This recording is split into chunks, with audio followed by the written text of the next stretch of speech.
Okay, let's review what we've talked about in part 3. So we reviewed the arithmetic operators that are available in JavaScript and found that they are very standard to what we expect, as well as several assignment operators, and there's even more than this, but these are the commonly used ones.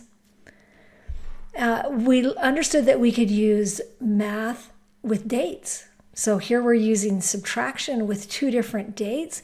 When you subtract one date from another, what you end up with is a number of milliseconds.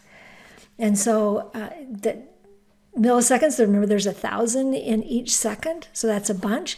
If you want to use that milliseconds and to compute days, you need to divide it by 1,000 times 60 times 60 times 24, right? Convert it to seconds by dividing it by 1,000, divide that by 60, and that gives you minutes. Divide that by 60, it gives you hours. Divide that by 24, and you get days. Now, if you wanted to compute months or minutes, it would be 1,000 times 60. If you wanted to compute seconds, you would divide by 1,000. If you wanted to compute hours, it would be divide by 1,000 times 60 times 60.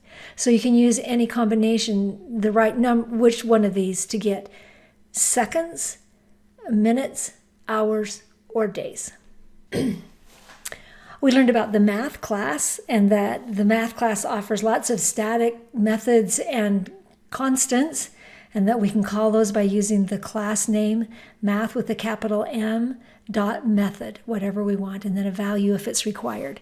And the one that we used was math.floor, which gave us the next smallest integer from this number, so it really gives us 43565. And there are several math constants that we can use. We learned how to create a JavaScript function by using the keyword function, and then giving it a function name, and in parentheses you can put parameters 0 or more parameters in the parentheses. And then inside the curly braces you put whatever function code you want to be executed when that function is called. And then to call a function, you simply use the function name followed by parentheses, and then whatever arguments are required to call that function.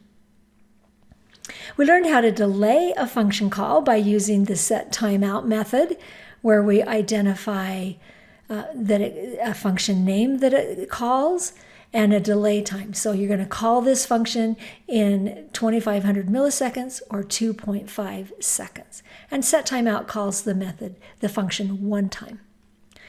You can repeat a function call by calling setInterval, and you can use setInterval.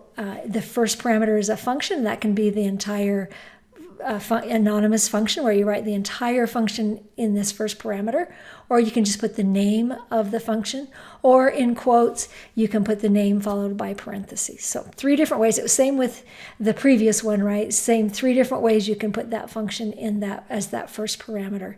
And then the second one is the amount of time between function calls, because setInterval will call the function over and over again every, in this case, 2,500 milliseconds. You can stop a function call using clear interval. And to do that, you need to make sure you have that timer ID, and you get that from calling setInterval. It will return a timer ID, so you capture that in a variable, and then you can use that variable later in clear interval, which will stop it from happening again. So there's how you capture it in a variable and then use that variable to call clear interval. Numeric values, you can ask questions about a number. Now, we didn't actually look at these ones, but you can certainly find these in W3 schools. You can ask if it's NaN, so not a number, if it's finite, or if it's an integer. So some questions you can ask about numeric values.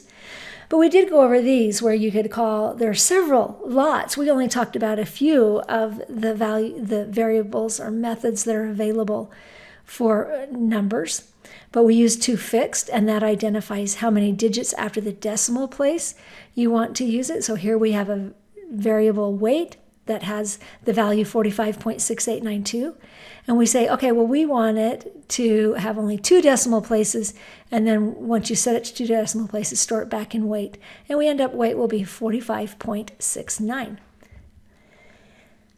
We learned how we could convert to strings, right? We can use the toString method, or we can simply plus a number with a string and it will automatically convert that value to a string and do concatenation.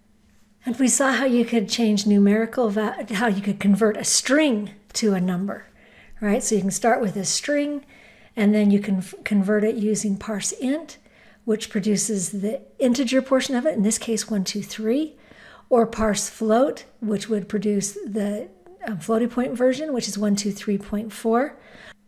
And here you can actually convert a text string, right? A text string to a number in line if you use a mathematical operator that doesn't work with strings. In this case, multiplication operator works with numbers but doesn't work with strings.